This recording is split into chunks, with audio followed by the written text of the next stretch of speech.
जालना जिल्ह्यातील अंतरवाली सराटी येथे मनोज जरांगे पाटील हे गेल्या 17 दिवसापासून उपोषणाला बसले। 29 ऑगस्ट पासून त्यांनी मराठा समाजाला आरक्षण मिळावं यासाठी आमरण उपोषण सुरू केलं होतं। मात्र मुख्यमंत्री एकनाथ शिंदे यांनी स्वतः मध्यस्थी करत मराठा समाजाला आरक्षण देऊ, मात्र सरकारला थोडा वेळ द्या अशी जेव्हा मागणी केली तेव्हा मनोज जरांगे पाटील यांनी काही काळापुरतं हे आमरण उपोषण मागे घेतले।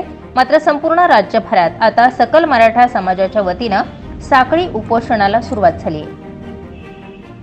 याच अनुषंगाने नाशिकच्या मध्यवर्ती ठिकाणी सीबीएस समोरील छत्रपती शिवाजी महाराज पुतळ्याच्या परिसरामध्ये सकल मराठा समाजाच्या वतीनं साखळी उपोषण सुरू करण्यात आले।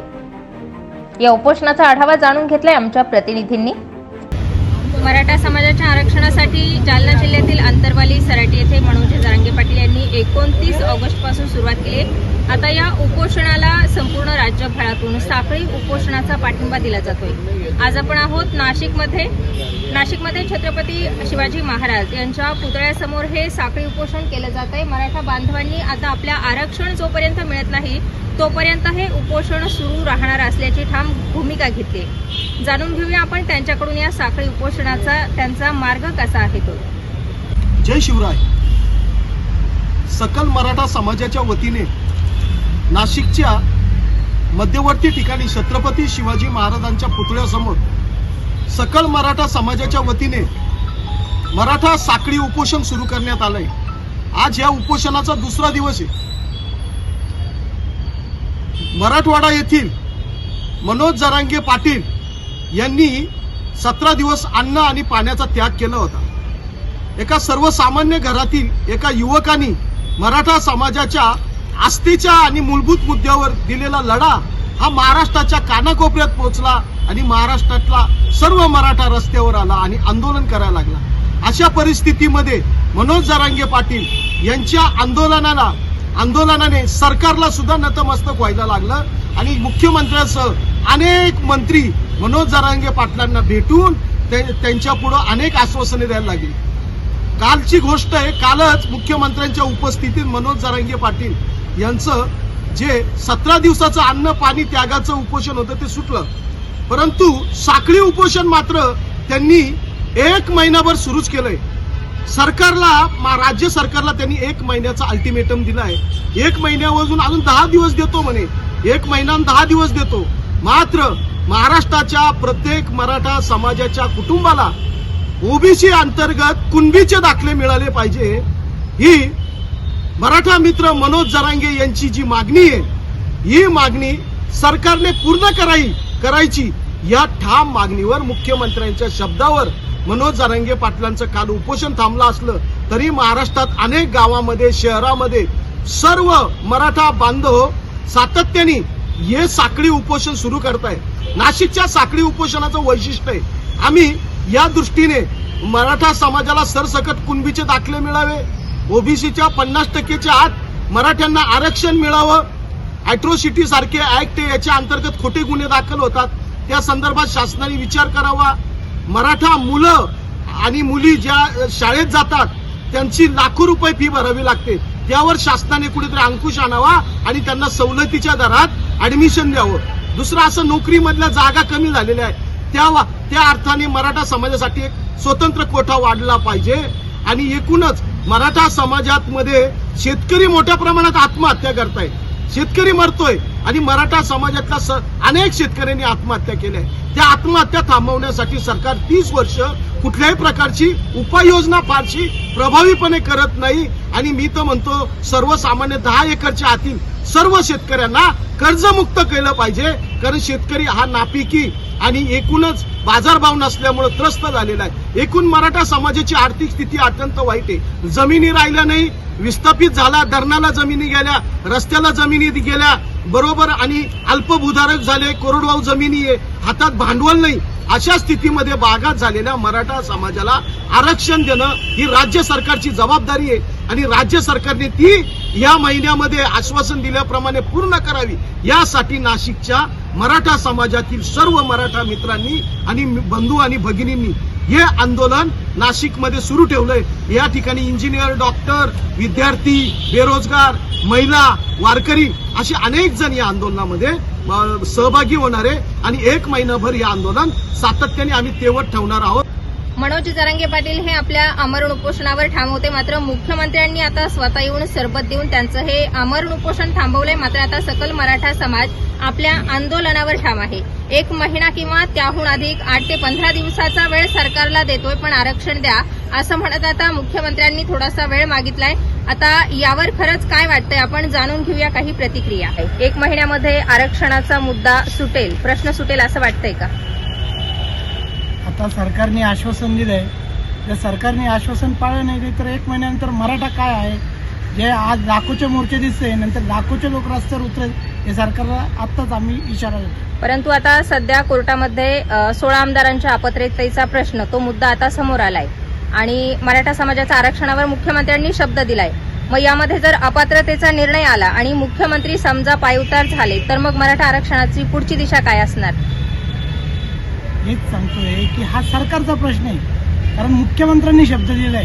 आता ते मुख्यमंत्री आता ते अपात्र झालेले नाही, तर आता त्यांनी विचार करायचा, अपात्र व्हायच्या आत मराठ्यांना आरक्षण द्यायचं की कायमस्वरूपी घरी बसायचं। कशी असेल मराठा समाजाच्या आरक्षणाची पुढची दिशा? 1 महिन्यानंतर जर सरकारकडून योग्य असा निर्णय आला नाही तर मराठा समाजाची या आंदोलनाची पुढची दिशा काय असणार आहे? खरं तर मराठा आरक्षणाची दिशा मनोज जरांगे पाटील जसं म्हणतील तसं, कारण हा असा एकमेव मराठ्यांना नेता मिळालेला आहे की जो म्हणतोय जी काही चर्चा करायची ती मीडिया समोर करा, आमच्या कानात येऊन बोलू नका। कारण कॅबिनेट मंत्र्याला असा बोलणारा मराठा युवक हा मराठा समाजाला नेतृत्व म्हणून मिळालेला आहे आणि आम्ही ते नेतृत्व म्हणून स्वीकारलेले आहे। जे मनोज जरांगे पाटील सांगतील त्या पद्धतीने नाशिकच नव्हे तर संपूर्ण महाराष्ट्र राज्य त्यांच्या शब्दाला मान देऊन आहे तसं आंदोलन करेल आणि सरकारला कोंडीत पकडेल। आरक्षणाचा हा जो वनवास आहे हा आता कुठेतरी संपला पाहिजे अशी आमच्या तरुण मराठ्यांची एक आशा आहे की आता तो संपायला नक्कीच मदत होईल जर सरकारने मनावर घेतलं तर। जर सरकारने मनावर घेतलं तर जर तरच्या प्रश्नामध्ये जर निवडणुका लागल्या तर मराठा समाज आता मतदानावर बहिष्कार टाकणार अशी काहीशी चर्चा सध्या ऐकायला मिळते। तर खरंच असं होणार आहे का? कारण मराठा समाजाचे आमदार आहे, खासदार आहे, परंतु मराठा समाजावर मनोज जरांगे पाटील सारख्या एका सर्वसामान्य शेतकरी पुत्राने टोकाचं पाऊल उचलावं, परंतु आमदार आणि खासदारांनी यावर एक शब्दही अद्यापपर्यंत काढलेला नाही, तर मग मराठा समाजाची मतदानावर काय भूमिका असेल? 100% मराठा समाजाच्या मतदानावर सगळा निकाल अवलंबून असणार आहे, कारण की मराठा समाज हा आतापर्यंत फक्त देणारा समाज होता, तो कधी घेणारा नव्हता। सरकारमध्ये जी मानसिकता आहे आता सरकारच्या या मराठा समाजाचे जे नेते आहेत, आमदार असतील, खासदार असतील, यांना भीती असते कायम की जर आपण मराठा समाजाचं उघड समर्थन जर केलं तर आपल्याला बाकीच्या समाजाचे लोक समर्थन देतील का, आपण निवडून येऊ का? पण तुम्ही हे विसरतायत की तुम्ही ह्या मोठ्या समाजाच्याच जीवावरती इतके मोठे होत आहेत, तेही आमचे भाऊच आहे, आम्हाला त्यांच्याविषयी काही बोलायचं नाही, आम्हाला त्यांचा हक्क कुठेही इतर समाजाचा डावलायचा नाहीये। फक्त आमचं सगळ्या समाजाचं म्हणणं एकच आहे की आम्ही मोठे भाऊ म्हणून आम्ही ह्या छोट्या समाजाच्या लोकांना नेहमीच त्यांच्या पद्धतीने देत राहिलो, परंतु आज मोठ्या भावावरती उपासमारीची वेळ आलेली आहे। जर आमच्यावरती ही वेळ आली आहे तर तुम्ही सुद्धा आमचा त्या गोष्टीचा विचार करावा। आज आमची पुढची पिढी आहे, 10 एकरवाला जर आता गुंठ्यावरती आलाय मराठा समाजाचा व्यक्ती तर तो त्याच्या पोटा पाण्याचं आरक्षणाचं बघणारच नाही। मग ही गोष्ट तुम्ही सगळ्या समाजांनी सुद्धा लक्षात घ्या। आमचा तुमच्यावरती भावांनो अजिबात रोष नाही, आमच्या पोटा पाण्याचा आणि भविष्याचा विचार करून आम्ही आमचा हक्क मागतोय, बस एवढंच माझी विनंती आहे की कोणत्याही समाजाने मराठा समाजाच्या भूमिकेला पाठिंबा द्यावा अशी मी त्यांना विनंती करतो। मराठा समाजाला आरक्षण देताना आता ओबीसी समाजही रस्त्यावर उतरलाय की त्यांच्या आरक्षणाला कुठेही धक्का लागू नये, तर ओबीसींचं आरक्षण घेऊन मराठा समाजाला आरक्षण देऊ असा गैरसमज एक समाजामध्ये पसरवला जातोय, तर यावर काय भूमिका आहे? मुळात मराठा समाज हा मूळ कुणबी आहे, त्याच्यामुळं कुणी गैरसमज पसरवण्याचं कारणच नाही। फक्त इतकं होतं का मराठा समाज ज्या वेळेला सक्षम होता त्यावेळेला त्यांनी नाकारलं आरक्षण, परंतु आज खऱ्या अर्थाने समाजाच्या शेकडो वर्षाची परंपरा शाहू महाराजांनी आरक्षण सुरू केलेलं आहे, हा इतिहास सगळ्या महाराष्ट्राला माहिती आहे। त्याच्यानंतर बाबासाहेब आंबेडकरांनी कायद्यात तरतुदी केल्या, त्या सगळ्या समाजासाठी केल्या, परंतु जोपर्यंत मराठा समाजाला गरज नव्हती तोपर्यंत मराठा समाजाने आक्रमकपणाने आरक्षणाची कधीच मागणी केली नाही. आणि ज्या आमच्या बांधवांनी आज आमच्या विरोधात बंड पुकारलंय त्या बांधवांना आमची हात जोडून विनंती आहे की बाबांनो, आम्ही तुमच्या कधी आडवे आलो नाही.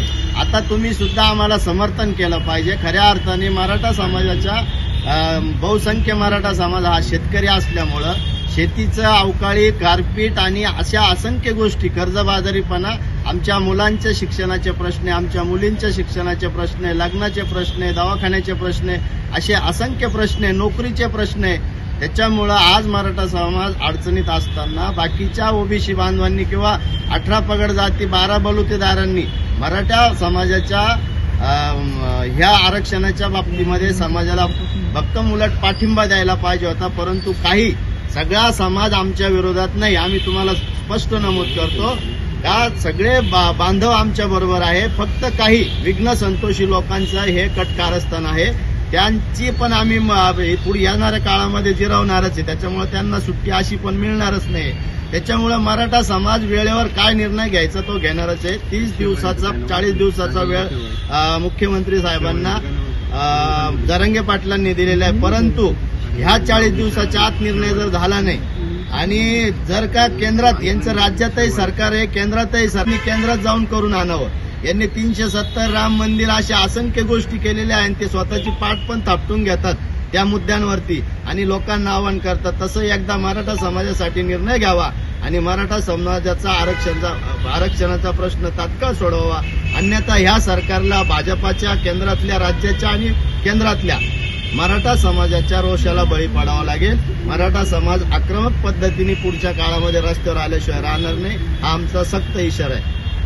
मुख्यमंत्री एकनाथ शिंदे यांनी मनोज जरांगे पाटील यांचं आमरण उपोषण मागे घेतलंय. मात्र सरकारला आता मनोज जरांगे पाटील यांनी 40 दिवसाचा वेळ दिलाय.